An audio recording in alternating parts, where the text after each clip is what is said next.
Bugün size Karadeniz bölgesinin sevilen bir yemeği olan mıhlamanın tarifini vermeye çalışacağım.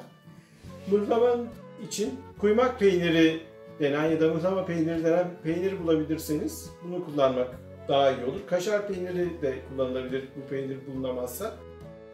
2 çorba kaşığı tereyağı kullanacağız. 2 yemek kaşığı mısır unu, 1,5 su bardağı suya ihtiyacımız var bu yemeği yapabilmek için. Bu kadarlık bir parçayı rendeliyorum.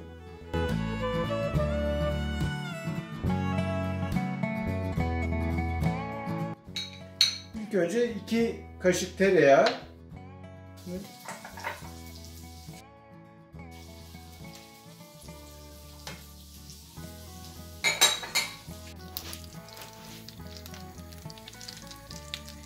İki yemek kaşığı tereyağımızı tavada kızdırıyoruz.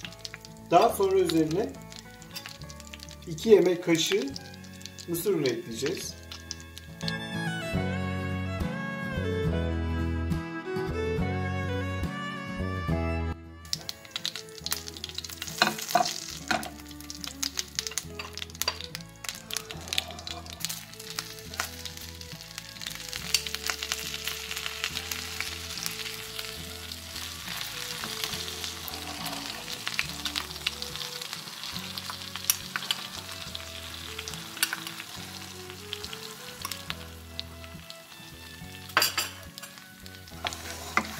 Evet, mısır unu ve tereyağını da bu şekilde kavuruyoruz.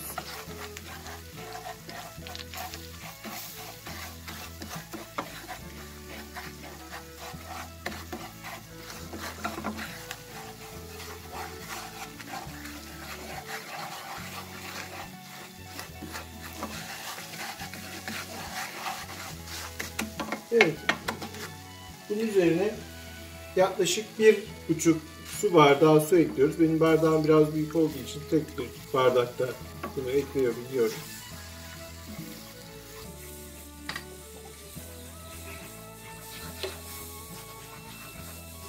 Biraz sonra da artık peynirimizi ekliyoruz.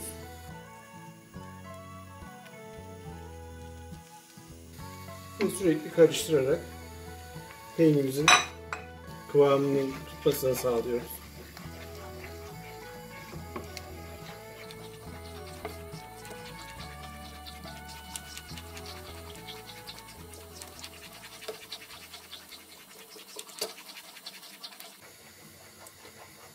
Peynirimiz tamamen eridikten sonra altını kapatabiliriz ve yemeğimiz hazır olmuş olur.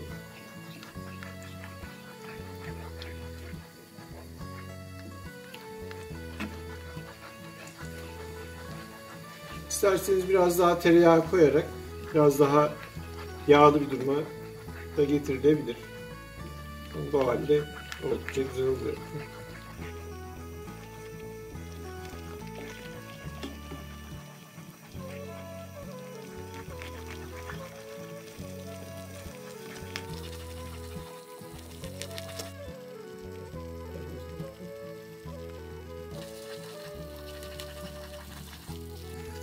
Evet, bayağı güzel bir kıvam ve dağılma durumundayım.